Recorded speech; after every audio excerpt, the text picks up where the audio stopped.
আসসালামু আলাইকুম ওরহমতুল্লাহি ওবারাকাতুহ।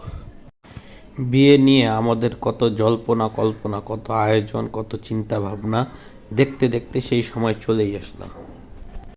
মনসুরাবাদ থেকে পীরের বাগ যেহেতু বেশি দূরে নয়, তাই আমরা অল্প সময়ের মধ্যেই আমরা চলে আসলাম। আমাদেরকে সাদরে সম্বর্ধনা জানালেন মেয়ের বড় ভাই, বাবা এবং তাদের অন্যান্য আত্মীয় স্বজনরা। আজকে আমাদের ফ্যামিলির সবচাইতে কনিষ্ঠ ভাতিজার সাথে পরিচিত করিয়ে দিব। এ হচ্ছে মিনহাজ ভাইয়ের ছেলে। মাশাল্লাহ, তার জন্য দোয়া করবেন।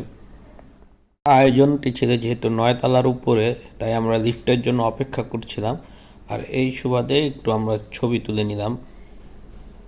যেহেতু বিয়ের আয়োজনটা রাতে ছিল, তাই আমাদের মুরব্বি একরামরা বেশি সময় নিলেন না, অল্প সময়ের মধ্যে কাবিনের কাজটি শুরু করে দিল। এখানে ছিলেন আমার ফুফা, মামা এবং অন্যান্য আমাদের মুরব্বি।